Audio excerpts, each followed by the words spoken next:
Rome seemed to own the world. Her empire stretched from Scotland to the Sahara.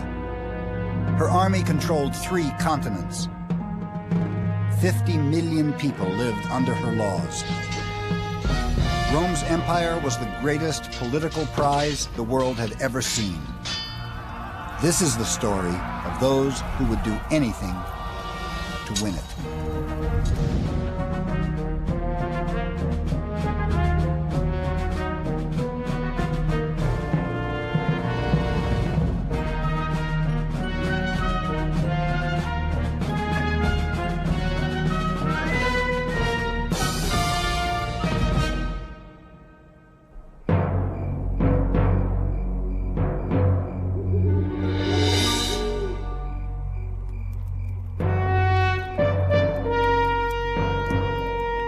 It's a warm spring night in 82 BC, and Rome is struggling to control one of its generals.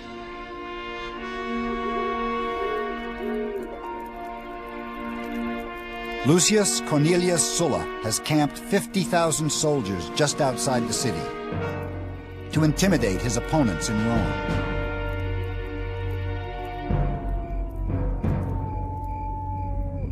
Sulla is a cunning politician and a brilliant general. He's returning from a successful 4-year campaign in the east and is used to getting his way. He meets with the Roman Senate and demands they give his soldiers land as a reward for their conquests. For the first time in Roman history, a general is bullying the government.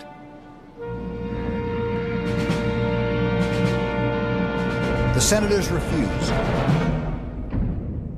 At issue is the very future of the Roman state. Can Rome's civilian government control the ambition of her generals? Or will brute force triumph over the rule of law?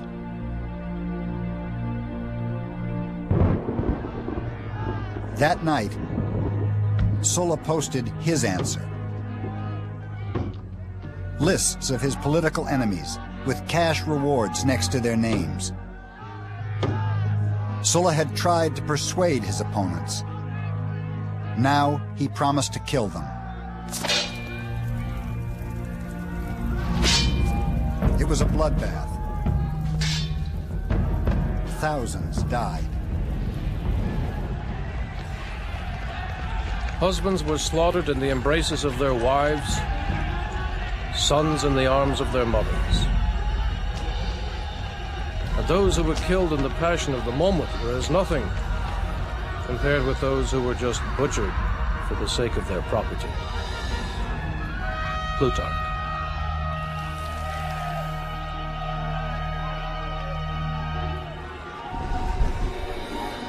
Sulla's reign of terror only lasted 4 years, but a fatal precedent had been set.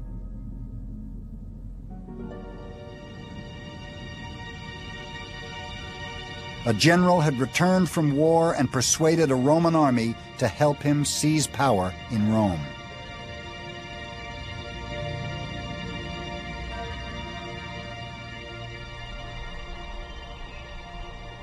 Yet 400 years earlier, Romans had dreamed of something very different. When Rome was nothing more than a village on the banks of the river Tiber, Romans made a revolutionary commitment that would change the course of history. After years of tyranny under Etruscan kings, they dreamed of a government based on restraint, trust, and the rule of law. In 509 BC, they created the Roman Republic, the world's first representative government. SPQR, Senatus Populus Quae Romanus. The Senate and the people of Rome was its motto. The Republic was a bold experiment in communal government. Wealthy and poor farmers agreed to share power. The rich served as Rome's leaders, the poor as her soldiers. In return, everyone had a say in how the government was run. Romans knew the key to the Republic's success was responsible leadership. And in Gaius Quintius Cincinnatus, they found a legendary role model. The Senate granted Cincinnatus, a Roman landowner, absolute power to defend Rome from an aggressive local tribe. He accepted the position and defeated the enemy.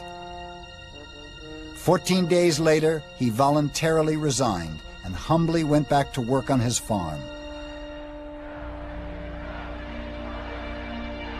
His sense of duty, sacrifice, and loyalty to the state embodied everything the new republic stood for.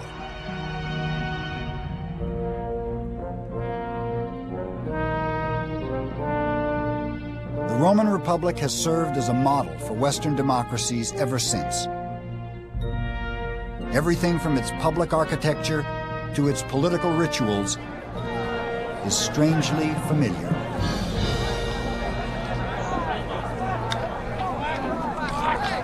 Once a year, the whole city would turn out to vote for its leaders.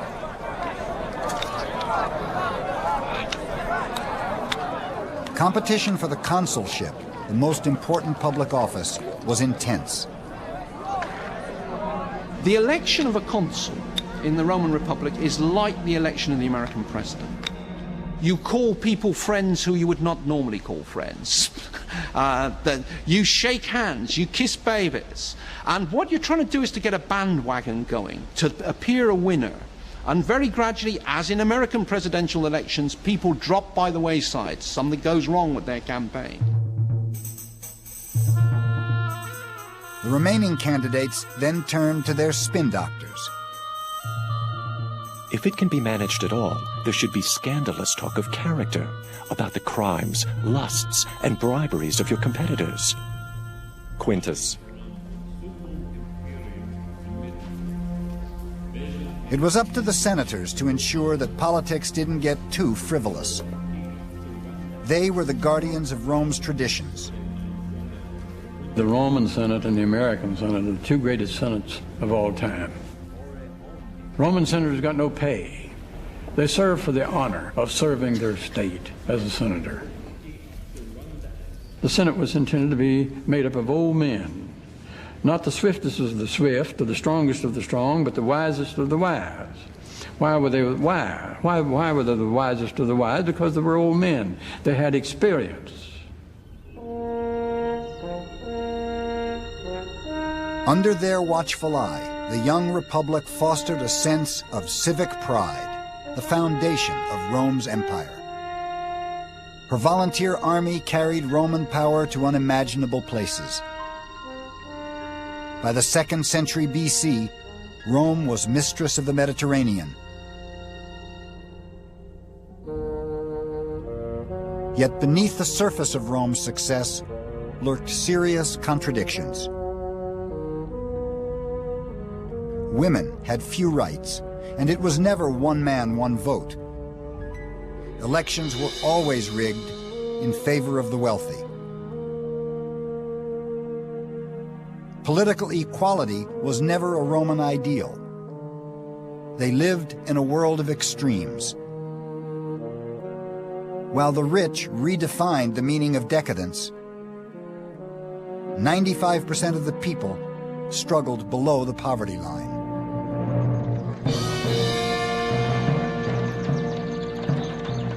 This social imbalance would fuel the most disruptive tradition in Republican Rome: patronage.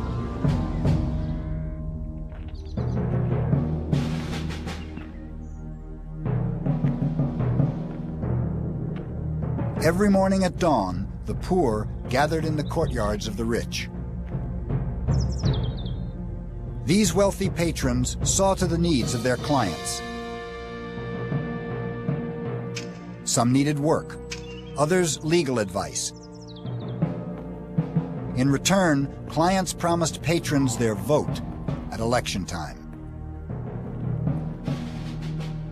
But Rome's great patrons were also Rome's great politicians, and obligations to their clients often clouded their duty to the state. Loyalty was divided, and the ideals of the Republic compromised. The conflict between patronage and politics was set to explode.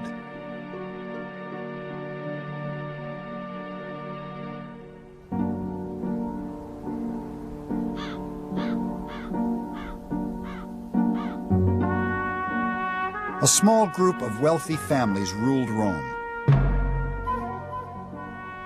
Notoriously conservative, they protected their own interests and quietly resisted reform, until one of their own broke the code of silence. Tiberius Gracchus was born to privilege. Grandson of Scipio Africanus, conqueror of Hannibal, and son of Cornelia, an intelligent, ambitious woman who poured her ideals into her two sons, Tiberius and Gaius. She told him she was tired of being called the daughter of her father, Scipio.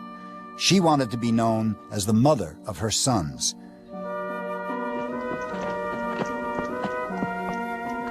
In 143 BC, the young Tiberius left Rome to join the army in Spain.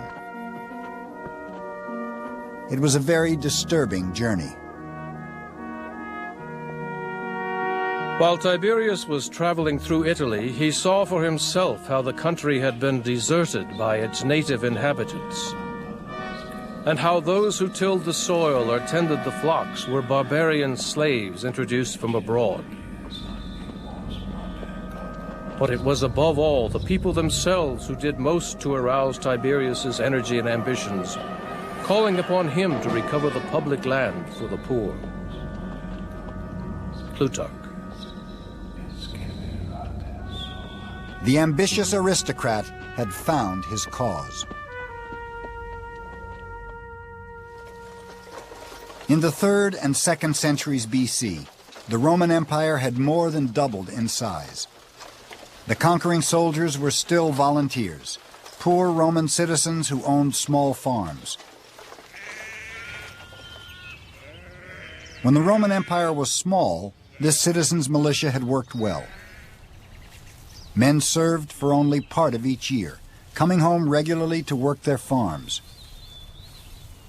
But getting home to harvest became impossible as the empire grew and armies were conquering faraway lands in Africa or Asia or Northern Europe.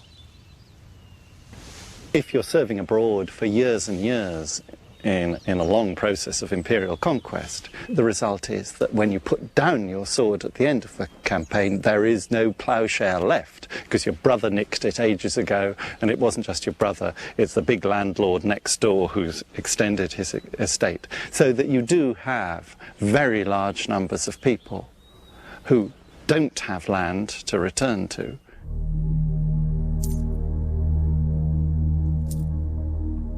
Their new estates netted the Roman aristocracy obscene profits, which they used to buy foreign slaves to work the land.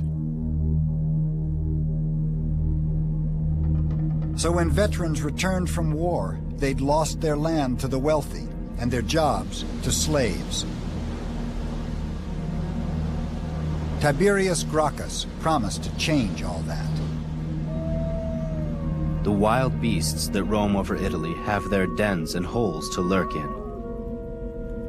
But the men who fight and die for our country enjoy the common air and light and nothing else. It is their lot to wander with their children, houseless and homeless over the face of the earth. The truth is that our soldiers fight and die to protect the wealth and luxury of others. They are called the masters of the world, but they don't possess a single clod of earth which is truly their own. Gracchus.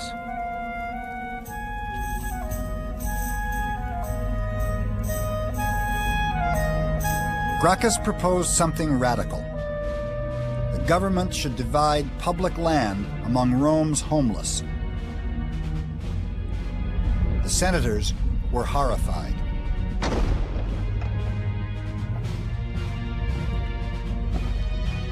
His plan threatened their own huge estates and also their political livelihood. If passed, it would make Tiberius Gracchus the patron of Rome's massive underclass.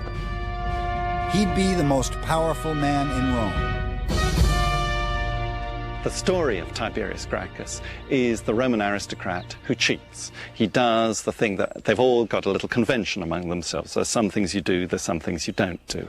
And you don't bust the system by going straight to the people and offering them things. You can see it as breaking a system of patronage. The Roman elite panicked. A group of senators confronted Gracchus as he was speaking to his supporters. In a fit of rage, they beat him to death with the chairs they were sitting on. Rome's boldest reformer was then dumped into the river Tiber.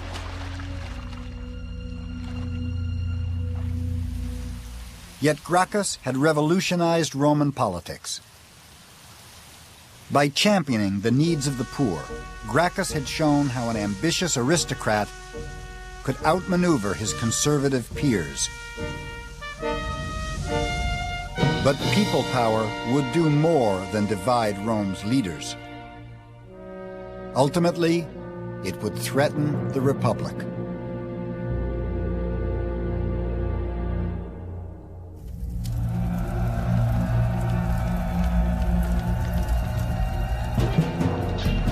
By the beginning of the 1st century BC, the Roman Republic was imploding. Roman values were under siege.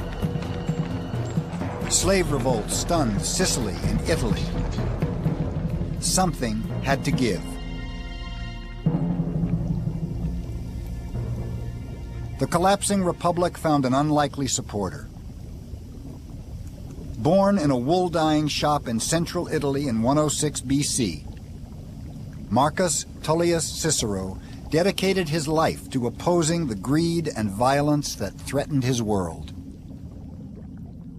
He was a self-made man, earning a name for himself as an orator and lawyer in Rome, relying on his eloquence and intelligence to outwit wealthier opponents. Cicero believed the key to the Republic's future was in her past. There, Cicero saw the image of Cincinnatus and the ideals of restraint and self-sacrifice he embodied.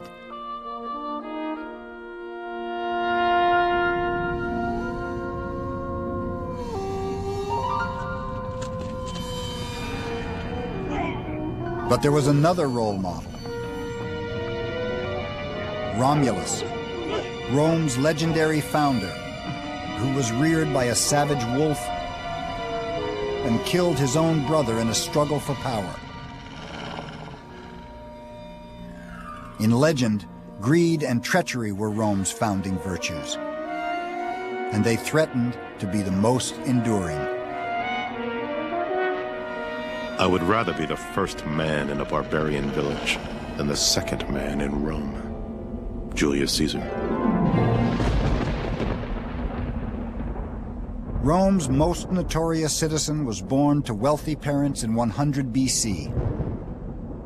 As with all young Roman aristocrats, Julius Caesar had a strong sense of destiny. As a child, he dared to claim he was descended from the goddess Venus. Caesar's first official post was as a military officer in Spain. There, the 30-year-old Caesar stared at a statue of Alexander the Great. How had he achieved nothing, he wept, when at his age, Alexander had conquered the world?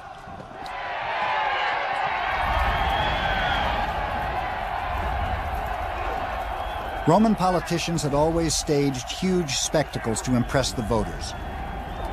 In 63 BC, Caesar outdid them all. 640 gladiators fought to the death at his first public games.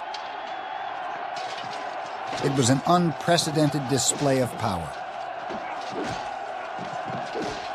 He was lavish in his spending. He purchased a short-lived fame at great expense. Plutarch.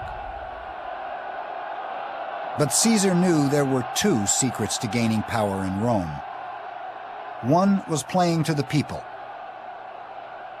Commanding a successful army was the other.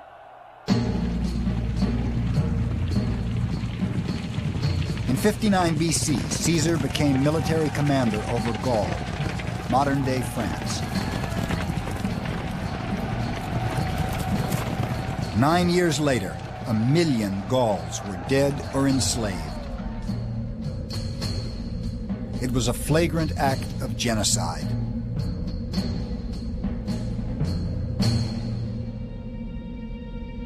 Caesar would now summon the ghost of Sulla, Rome's first warlord. Like Sulla, Caesar was returning from war with an army loyal to him, not Rome. Like Sulla, Caesar wanted something the Republic could never allow. In January 49 BC, Caesar committed the ultimate act of treachery. Following in Sulla's footsteps, he persuaded a Roman army to cross the Rubicon and march into Rome. The monstrosity of Caesar's character is concealed in his gay and friendly manner. No one knows what to do. If we resist, there will probably be bloodshed. Cicero. The Senate quickly chose Pompey, conqueror of the East, to defend the Republic. But Caesar wanted absolute power, even at the price of civil war. Rome's two greatest generals met in Greece. Brother against brother, eagle against eagle, flag against flag. Citizens, what is this madness? Lucan. Pompey was no match for Caesar and his brutal fighting force. He fled to Egypt, but was eventually captured by Caesar's spies. The fate of the Republic hung in the balance.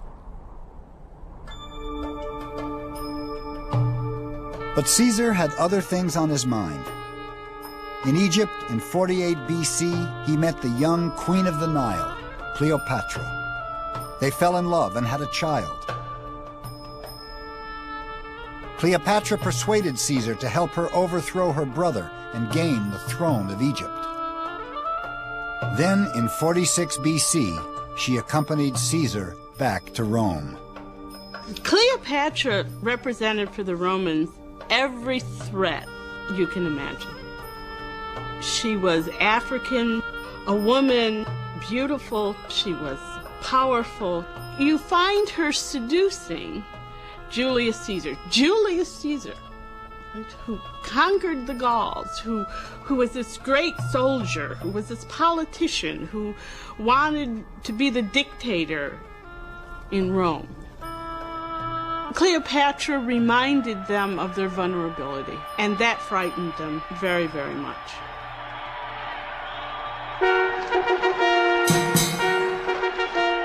Vulnerability was not something Caesar understood. Veni, vidi, vici. I came, I saw, I conquered, was the motto of his dazzling return to the city.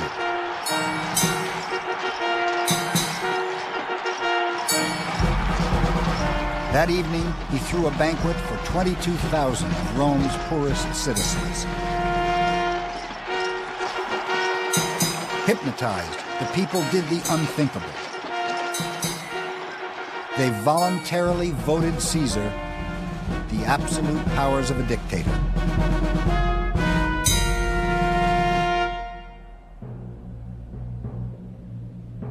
Caesar then shocked everyone. He used his total control not for revenge, but social reform. Like Gracchus, Caesar gave the Roman poor what they wanted. He made sure no Roman citizen ever went hungry. He gave grain to the poor and land to his soldiers, paid for by himself. Caesar, the benign dictator, was incredibly popular. Like Gracchus, he was a little too popular for some. Here was a man who was desperate to be king of the Roman people, master of the whole world. A man who believes such an ambition to be morally right must be insane. Cicero. In February 44 BC, he went too far. Caesar asked the people to elect him dictator for life. To accept absolute power forever was an open insult to his Republican peers. Cicero was disgusted and retired from political life in protest. The Senate wasn't so meek. They invited Caesar to explain his actions. It was the Ides of March.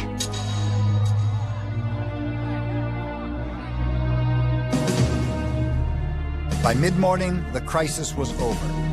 At the foot of a statue of Pompey lay Caesar's body, stabbed 35 times.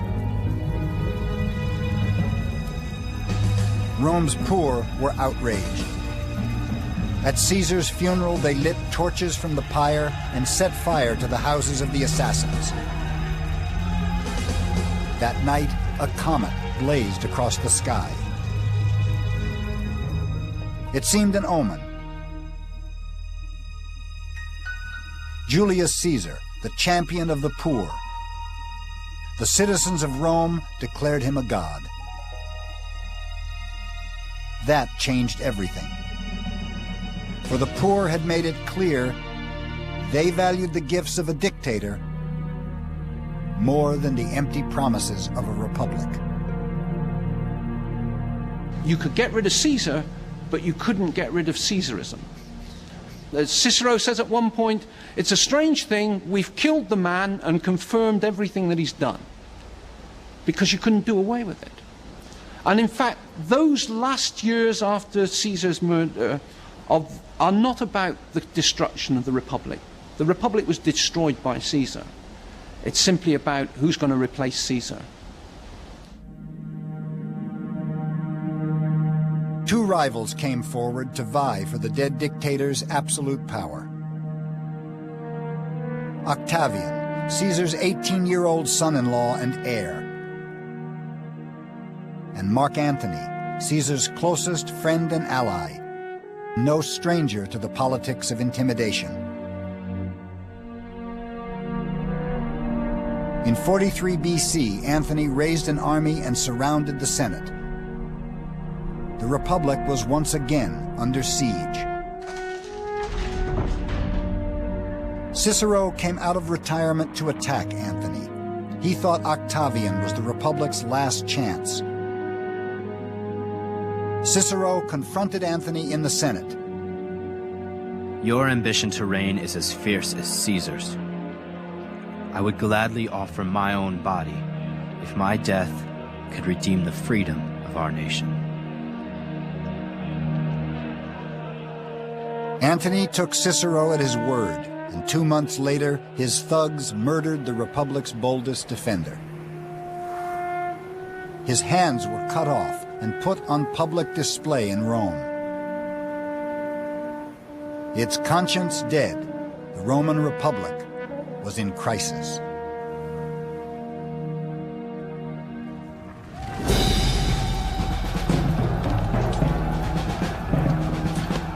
In 33 BC, 10 years after the assassination of Julius Caesar, Mark Antony and Octavian were still fighting for control of the Roman world. The ghost of civil war was back. The Roman people were desperate for a change.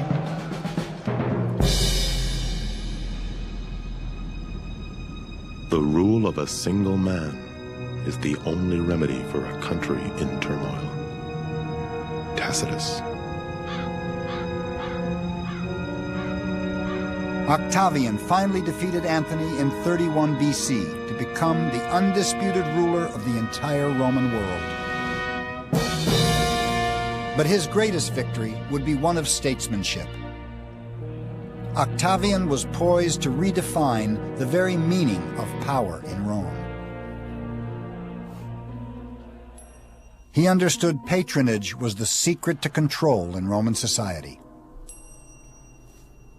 With Rome's vast treasury at his disposal, he set about making every Roman his client, obligated to him, the universal patron. Octavian handed out huge cash bonuses to Rome's army. He now had the undivided loyalty of over 400,000 soldiers.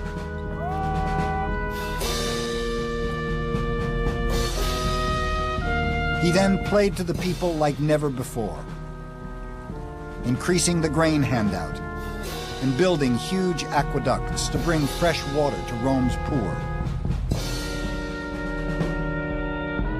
Octavian then focused on the most important ritual of all.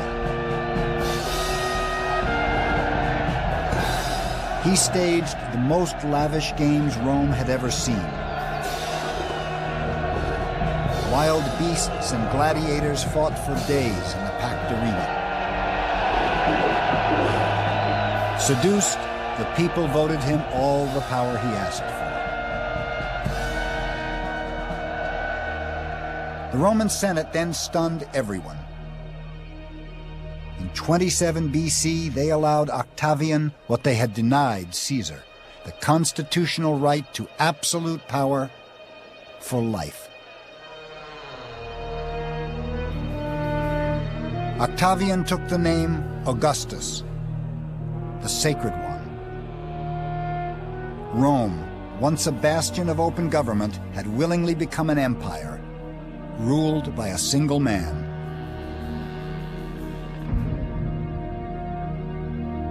Octavian Augustus had become the Roman Empire's first emperor.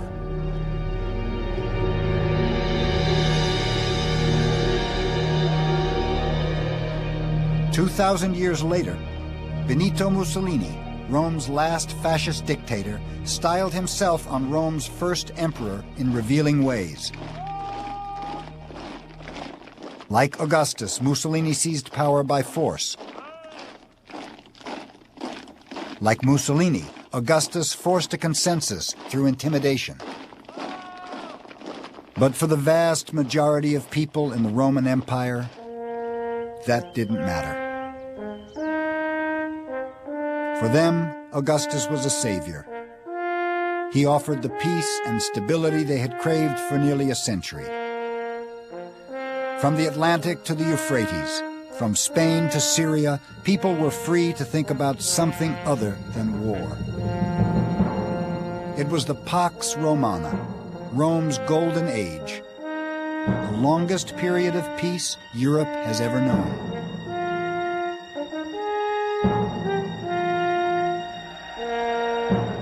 Yet the architect of peace would never enjoy his own triumph. For Augustus was obsessed by a question that plagued all Roman emperors. What would happen in Rome when he died?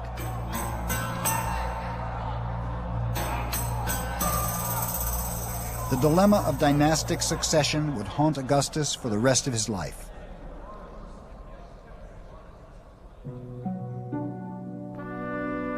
His marriage to Livia had produced no male heirs.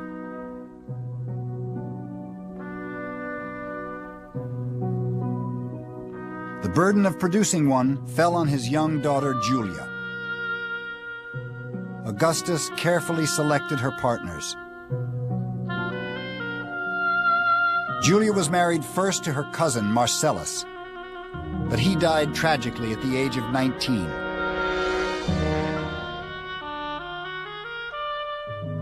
She was then married to Marcus Agrippa, her father's military advisor. He was 30 years older than her. He died too. Finally, Julia was paired with Tiberius, her own stepbrother. The only thing they shared was a mutual dislike for each other's company. Poor Julia was overwhelmed by the arranged marriages. Inevitably, she looked elsewhere for intimacy. Rome's gossip mongers had a field day. His daughter was shameless beyond imagination. She had been accessible to scores of lovers. The very forum in which her father had proposed a law against adultery she had chosen for her debauchery. She daily resorted to the life of a whore, selling her favors to even unknown lovers. Seneca. Augustus was trapped. 10 years earlier, he'd passed draconian laws banning adultery, on punishment of exile or death. The emperor was forced to banish his own daughter to an island off the coast of Italy. Julia was never allowed to return to Rome. The pressures of dynastic succession had claimed its first victim.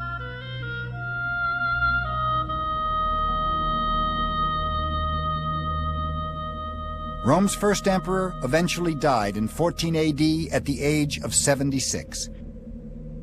He'd ruled Rome peacefully for over 40 years. I restored, I completed, I built, I gave. Augustus.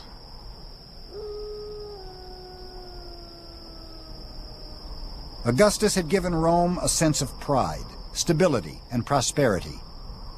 Yet he'd failed to provide what every dynasty needs most: a sense of security. Imperial power seized by force could always be lost to force. Insecurity plagued Augustus's successors, and their paranoid delusions would be the undoing of his dynasty. Ironically, the biggest threat came from the Praetorian Guard, the elite troops meant to protect emperors, not kill them. Problems soon surfaced in the reign of Tiberius, Rome's second emperor, who struggled in the shadow of Augustus throughout his reign. In 23 AD, after 9 years on the throne, Tiberius retired to the island of Capri, exhausted by the pressure of power in Rome. Anyone who holds power is challenged all the time. Tiberius said, holding on to power is like holding on to a wolf by its ears. You know, it's this thing that can come round and bite you at any moment.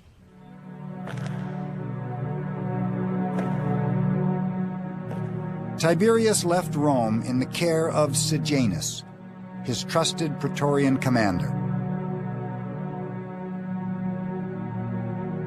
But Sejanus did not want to help the emperor. He wanted to be emperor. And with Tiberius away from Rome, he played on the emperor's paranoia. Sejanus told Tiberius conspiracies existed all over Rome, but they were just a smokescreen to justify the murder of anyone who stood between him and the imperial throne. He even imprisoned the emperor's family. Oblivious, Tiberius made Sejanus his co-consul in 31 AD. The truth finally reached Capri. The emperor acted quickly. He invited Sejanus to the Senate, promising a promotion. But it wasn't a letter of promotion. It was a warrant for his arrest.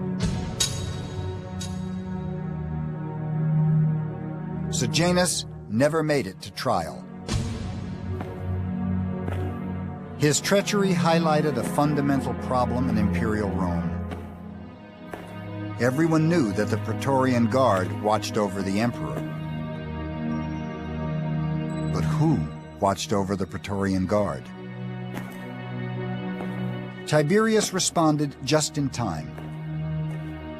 Caligula, his successor, wouldn't be so lucky.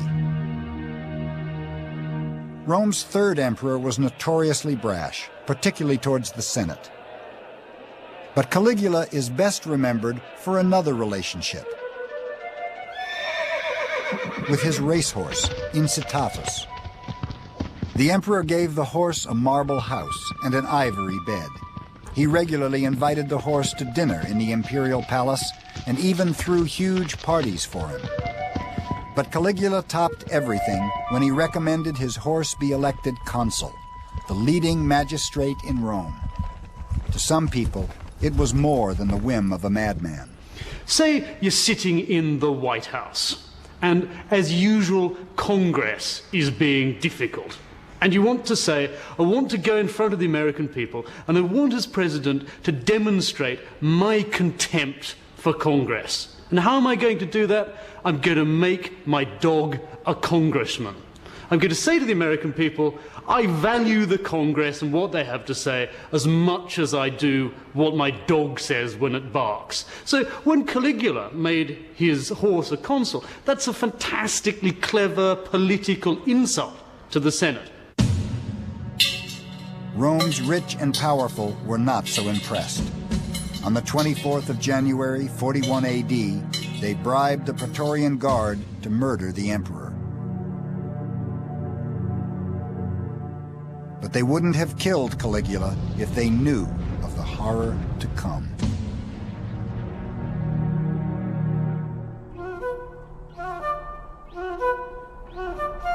By the middle of the 1st century AD, Romans thought the worst had passed. Yet Nero, Rome's 6th emperor, would change all that. In the beginning, they were just rumors. Nero practiced every kind of obscenity, and after defiling almost every part of his body, he finally invented a novel game. He was released from a cage dressed in the skins of wild animals and attacked the private parts of men and women who stood bound to stakes. Suetonius. Had imperial power gone mad? Romans see their past as this mixture of heroes and villains. And don't forget, it's senators who are writing the history. This history is not straight reportage of objective fact. This is a political battle between the aristocracy and the emperors. It's in the aristocrats' interest to belittle emperors. They can't belittle them while they're alive. They belittle them while they're dead. But Nero was as much a victim of imperial power as its villain.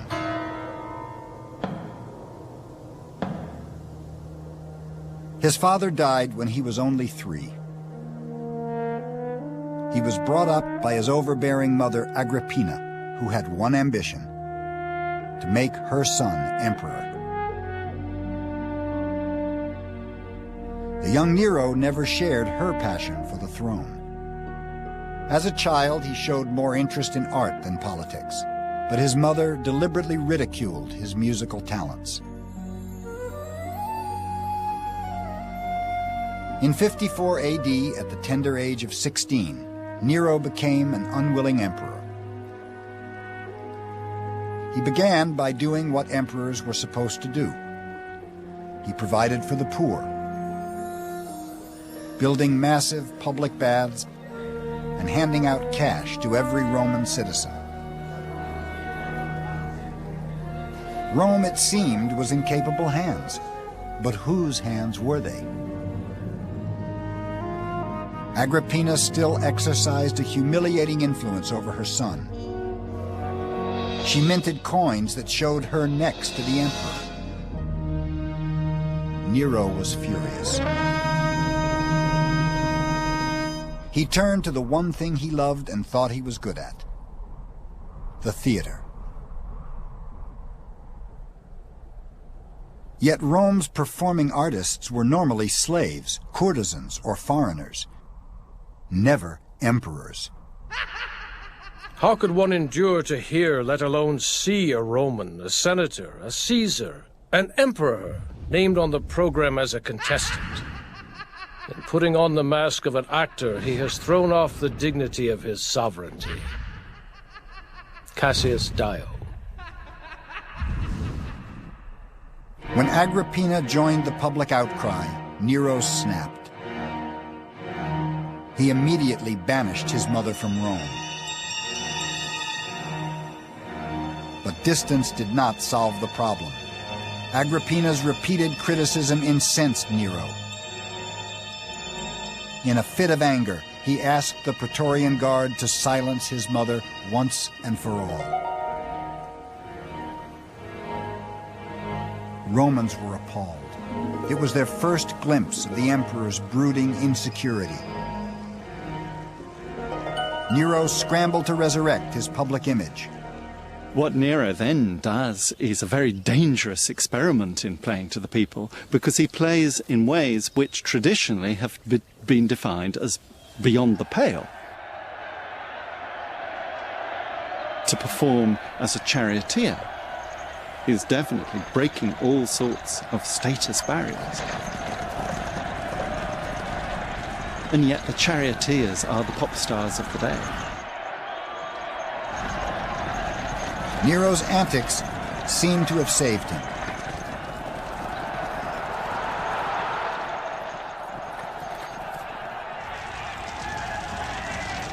In 64 AD, a huge fire swept through Rome, destroying a third of the city.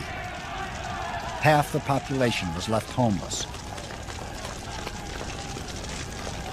Nero's response was equally tragic.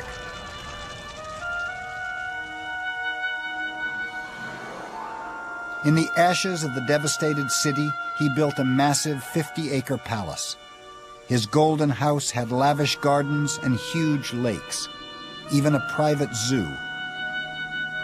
The emperor finally had what he'd always wanted, a peaceful retreat from political life.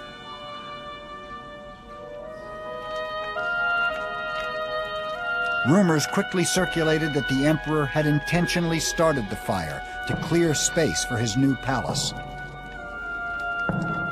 Nero panicked. He frantically searched for a scapegoat and settled on an obscure cult that had recently arrived in Rome.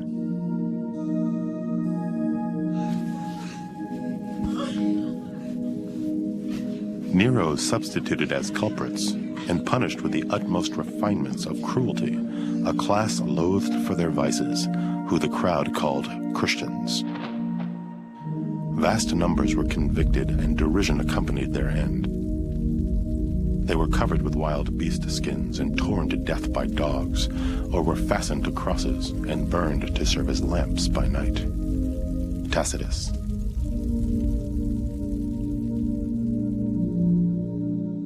Most Romans felt sympathy for the victims. Nero's propaganda exercise had clearly failed.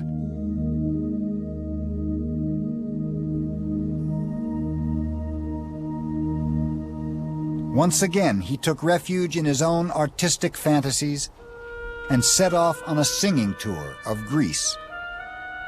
The Greeks alone are worthy of my efforts. They really listen to music. Nero. Not surprisingly, the most powerful man in the world won every competition he entered. The emperor bribed judges and forced audiences to sit through every performance. No one was allowed to leave the theatre during recitals, however pressing the reason. We read of women in the audience giving birth, and of men being so bored with listening and applauding that they shammed death and were carried away to burial. Suetonius. Romans were outraged by Nero's indulgence and incompetence. On June 9th, 68 AD, the Senate declared Nero a public enemy and sentenced him to death. But Nero chose a far more theatrical end. He took his own life. His final words, "What an artist the world is losing." It was the end of Rome's first imperial dynasty.